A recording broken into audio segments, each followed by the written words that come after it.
Today on Unsolved Florida, we're going back to March 2020, everyone's favorite time. This is another requested case, and I promise I will get to all of the cases you guys have sent me. If you didn't see my story, my brother and I were in a car accident about a month ago, and we have some moderate injuries. So I've had to take a little bit of time off from posting, but thank you for your patience, for your support, and I promise I will get to all of them. So March of 2020 is etched into all of our minds. It's the week that the world went into lockdown for COVID-19. But in Indian River County, Florida, a family was about to enter a completely different, permanent kind of isolation.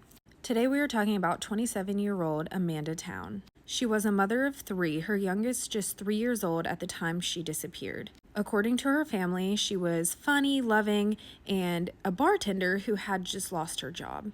The Friday before she vanished, her children were placed into the custody of a family member. Amanda was struggling. She was battling addiction, she didn't have a permanent residence, and she was staying with various family members in the rural town of Fellsmere. But no matter how chaotic things got in Amanda's life, her mother insisted that one thing was absolute. Amanda never cut contact with her children. That is until March 2nd, when her phone went completely dead. So let's break down the final hours we know of Amanda. Sometime during the night, Amanda arrived at a residence in the 13,400 block of 99th Street. According to news reports, this is where her aunt lived.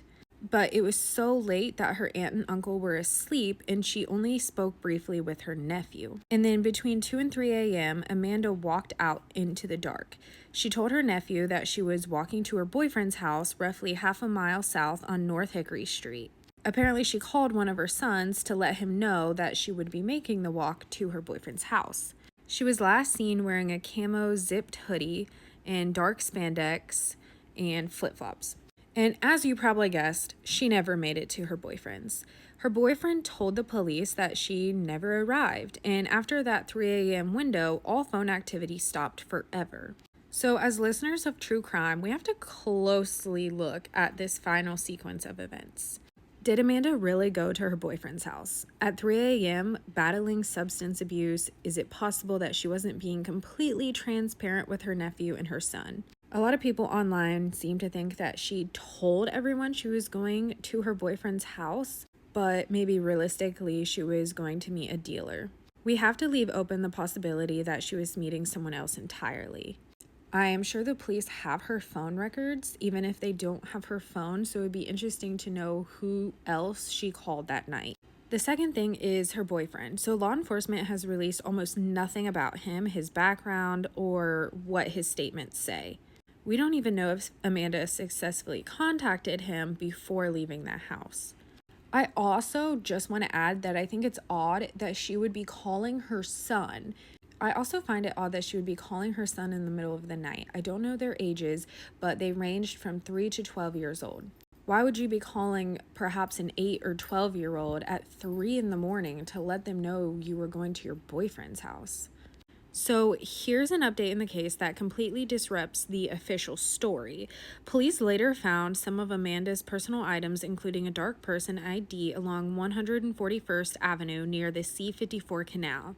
And if you're not local to the area like me, if you look at a map, 97th Street and 141st Avenue, they're the complete opposite direction and not in the way of her boyfriend's house. So if she was walking south to Hickory Street, how did her belongings end up past 141st Avenue? By the way, that is a mouthful of a street name. The Indian River County Sheriff's Office launched weekly searches. They deployed canines, helicopters, dive teams. They interviewed dozens of witnesses, and they publicly stated that Amanda's disappearance is likely the result of a crime, and they have multiple unnamed persons of interest. But publicly, in the years since, her case has gone quiet.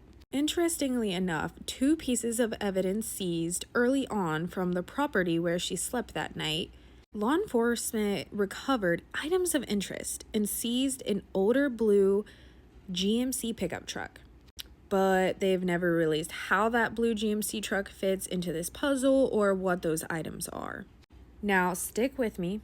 So, initially, when a badly decomposed body was found in Fellsmere, less than half a mile from where Amanda vanished, everyone held their breath. It took the medical examiner a really long time to determine the gender and manner of death because of how bad these remains were. But the police chief eventually confirmed it was not Amanda. The remains belonged to a 38-year-old Aaliyah Beamer who was killed in February of 2022. But in that same public statement, the sheriff made a chilling declaration. He believes that Aaliyah Beamer's death may be directly connected to the disappearance of Amanda Town. Both women frequented the exact same areas. Both were known to have connections to the same exact circles of people.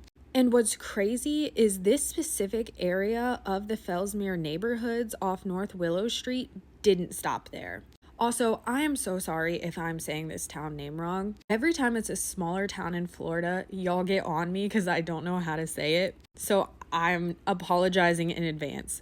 So in 2019, the remains of 23-year-old Brandon Gilly of Sebastian were unearthed in the backyard of a home on 100th Lane right off Willow Street, according to news articles. In October of 2021, 2 years later, the remains of 34-year-old Marty Ray Crawford Jr. were found in a wooded lot off of Willow and Lincoln Streets. See, you never know what you're going to find when you look into these cases. So in April of 2022, local, state, and federal agencies, including the FBI and the DIA, converged on this exact grid of homes. They launched Operation Weeping Willow, which was a massive takedown targeting a heavily armed, organized drug ring that had been operating out of Willow Street since 2018. When the sheriff's office announced the 17 arrests of Operation Weeping Willow, they didn't just talk about fentanyl, meth, and weapons. Detectives openly stated that they were hopeful these arrests would finally break the wall of silence surrounding the homicides of Brandon, Marty, Aaliyah, and the 2020 disappearance of Amanda Town. It is a dark, interconnected web of drugs, violence, and missing people in a tiny pocket of Indian River County. And likely someone currently sitting in a jail cell or someone still walking those streets knows exactly what happened to Amanda. Amanda's youngest child is no longer 3 years old. Her children are growing up, filling in the blanks of who their mother was, while her mother, Ruth Ann, lives through the daily torture of having no answers. So please, if you have any information regarding the whereabouts of Amanda Town or any details about the night she vanished, please do the right thing. Contact the Indian River County Public Safety Dispatch at 772-978-6240. If you would like to remain anonymous, you can always contact the Treasure Coast Crime Stoppers at 1-800-273-8477, and you might be eligible for up to $5,000 of a reward. Please don't let her case be forgotten. Thank you for listening to Unsolved Florida. We will be back with more episodes soon.